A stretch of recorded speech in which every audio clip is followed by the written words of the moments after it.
So I will present research that we have done this year, the start of this year. And it's actually in addition to the study that we did last year about space for cargo bikes, where we zoomed in on the user's experience. We now try to do an international comparison between 4 cities, Rotterdam, Sydney, New York, and London, to see what are the different contexts and how does this have influence on the cargo bike use and what can municipalities do with this. The content of the presentation, we'll have a short introduction, a little bit about urban logistics, but we heard a lot about it already. So I will get to the framework and to the toolbox.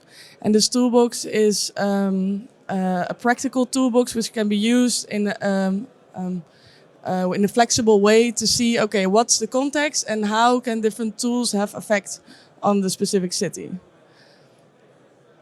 So what I said before, it's a follow-up on space for cargo bikes. We did a literature review, international case studies. So we interviewed people from the municipalities in these different countries, and we did policy research. This toolbox gives practical things that you can actually use, because we saw in the study Space for Cargo Bikes that it's a lot of abstract information and we know where we want to go to, but what can you actually use for this as a person from the government or from the municipality or someone else? And we divided it in 4 topics: spatial, policy, logistics, and market. Because what we saw before is that it was very focused on policy and how it is on the streets, but there's also a large potential for the market. People need to have a business idea for it, so there needs to be a profit as well. So how can you use this in the development of more space for cargo bikes? So the study we did last year focused on 3 layers: the area type, the user type, and the step in the journey. And this was for us the start for our new research, where we investigated these 4 cities. And we saw some differences. For example, in Rotterdam or in the Netherlands, there's a strong cycling culture. So it's really an opportunity. And also the zero emission zones, which they want to introduce, they give a large potential. But there is also challenges. For example, crowded streets, accessibility challenges. So accessibility is not always something in the Netherlands that's prioritized. We see a lot of times in other countries that it has a lot more push towards accessibility. And because we have in the Netherlands already a lot of cycling streets, and people sometimes overlook this. Also, for example, with parking garages, if you can enter it with a normal bike, it doesn't mean you can enter it with a cargo bike. So this needs to be thought of. In London, we saw, or we heard in the interview, that there's a large potential for cargo bikes because there's a lot of jams and crowded streets with a lot of cars. Cargo bikes can definitely make a difference. And also Transport for London is already busy with making reports and researches on this. So there is interest for it. However, we also saw people complaining, people using a van, being anti-cargo bike because they don't want to see the change. So what we noticed is that it's really important for London is to take the stakeholders with them in their development and not just top-down plan something, but think about the users and also people who don't want to use it. Take them with you. In Sydney, we saw a lot of potential from the municipality. They really wanted to introduce the distributional hubs. However, they had a lot of trouble with the ambiguity in the policy and ambiguity on the streets. So they planned to create 8 distributional hubs in 3 years, but they only started with 2, and it took a lot of years. So the policy, they have high ambitions, but they couldn't get there. So they need kind of a strategy for this. You cannot just start making distributional hubs and then see how it goes. Because what we noticed is that people on the street, pedestrians, they will turn against cargo bikes if you have not regulated streets at all. In New York, what we saw is that there's an opportunity in New York it was kind of different because they had the larger businesses start with this development. So how in the Netherlands it's really bottom up from smaller businesses and the municipalities helping them. From New York is like Amazon introducing a lot of cargo bikes But what we saw, or what we had in the interview, is that the regulations changed. So the big companies bought very big cargo bikes, and then all of a sudden the regulations changed, and they couldn't be that big anymore.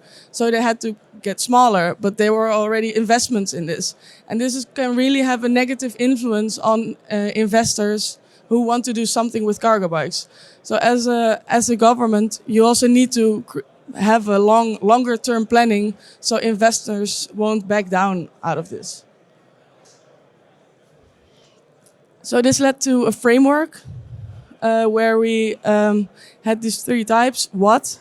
That's about the policy, the network, and spaces. So that's also a lot about what Giacomo told us about. Like, okay, what are we actually talking about? But also who? Who are the user types? What type of cargo bikes are they using? What are the steps in the journey? And what are the key bottlenecks for them? And how? So how do you get stakeholders on board? Do you subsidize certain things? Do you have educational measures? How do you actually do this? Network is, for example, about good cycling infrastructure, about micro hubs, things that were already discussed. I really like the inside of the building, taking that with you with the research as well. Not only looking into the street, but also how much time do people use inside buildings. That's a good addition.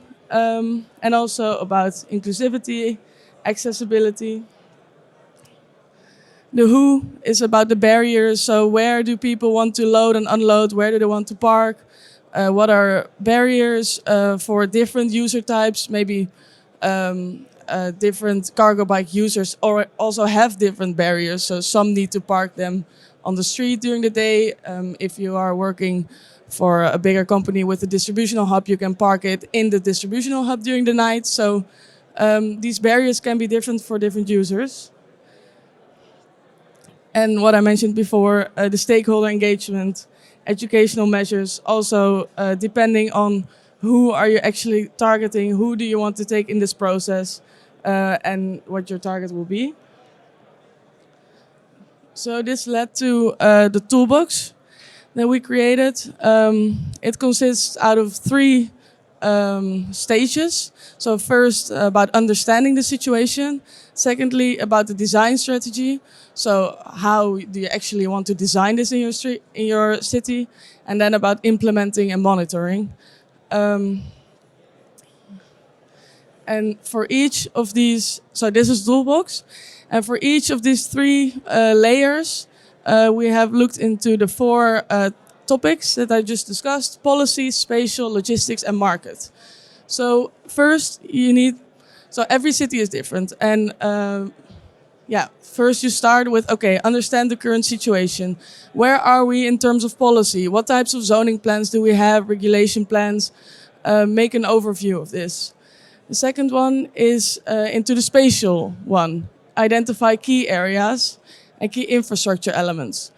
And the third one is about establishing partnerships with logistic companies. In market, it's conducting market research.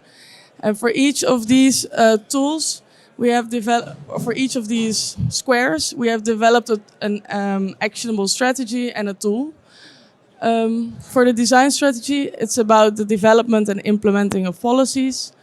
The sixth one is about designing urban spaces and remove barriers. So really into the design phase of the spatial part. The seventh one is investing in fleet management and systems. And the eighth one about collaborate with local businesses. So as you can see, it depends on where you are as your city, which tool you might need to use. When looking at the implementing and monitoring, we see deploy incentives such as tax breaks or subsidies. For the spatial one, we see develop interconnected network of cargo bike routes. Logistics, we see the provide training and support. And for market, we see launch marketing campaigns to raise awareness. And for example, when looking at the first layer, so understand the current situation, we created the actions that you could do as someone from the municipality or government. So for example, conduct a review, involve public consultations. And for this, then we have created the tool. So I will go quickly through a few of them. So the first one is about the stakeholder map policy. So when you want to create something for cargo bikes, it's important to have your stakeholders mapped. Not just have a quick idea about it, but map them. So if you click on the tool, you will get to a sheet where you can input the stakeholders and you can give them a level of influence and a level of involvement. And this gives them an overview on the graph, and then you can see how you want to target different stakeholders. Who do you want to keep close? Who do you want to only inform? Who do you want to have in your monthly meetings? The other one is about the day in the cargo, the day in the life. So have a look at where they park, where they load and unload, and it gives you an overview on how actually the street is being used. So by using numbers and quantifying this traveling, you can actually get arguments to promote cargo bikes as well. For the design strategy, an example is the cargo bike family design. So in the Netherlands, we already have kind of a cargo bike family. But as I mentioned, in New York, they had quite some trouble with changing policies. So if you want to implement cargo bikes more in your urban situation, you need to think about what types of cargo bikes there are and where you want to target to. Because if you change policy all of a sudden, then investors will also back down, and it's also negative for the whole industry. Another tool in the design strategy phase is route advice and optimization. So Giacomo also talked a little bit about it, but think about what types of routes do you want to prioritize cargo bikes. You don't want the pedestrian area to be filled with cargo bike users. So think about your network and about the optimization, also to create a better business model. Another example is the cargo bike dashboard. So what we saw is a lot of businesses, they need to make the shift towards less CO2 emissions and better sustainable. But it's also useful if you can quantify your for example, the data of your employees. So if you see how it is being reduced, it provides you with arguments towards a municipality to create more space for cargo bikes. So by writing this down in the dashboard, it provides you an overview which you can use later on. And it's important to not only have thoughts, but also write them down in data. For the implement and monitor, we created a checklist. We saw that the cities that we investigated were not this far already, but there could be done a checklist to evaluate. Going back to the 4 cities that we have looked into, we saw that they had a different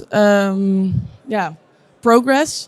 For example, in Rotterdam, we saw that they could benefit from the design strategy phase into the route optimization, zoning plans. They already have quite some research on it, but they could could benefit from this. In London, we saw that they could really benefit from more engagement with the citizens and cargo bikers, because they had a lot of negativity about this as well. So they could start with, for example, Tool 4 in Sydney. We saw the policy checklist because of the ambiguity that they have. We thought that they first need to have a look into all of their policy documents they have right now to kind of simplify it for themselves as well. Because if you just continue on making new policies, also does not work. And in New York, we thought they could start with the Tool 6 cargo bike family design, because they struggled with that. Yeah, so that was the story. If you would like to know anything, email me, please. And I would like to thank all the people we have interviewed from the different cities, and also Jos for pictures from cargo bikes. Yeah, that was it.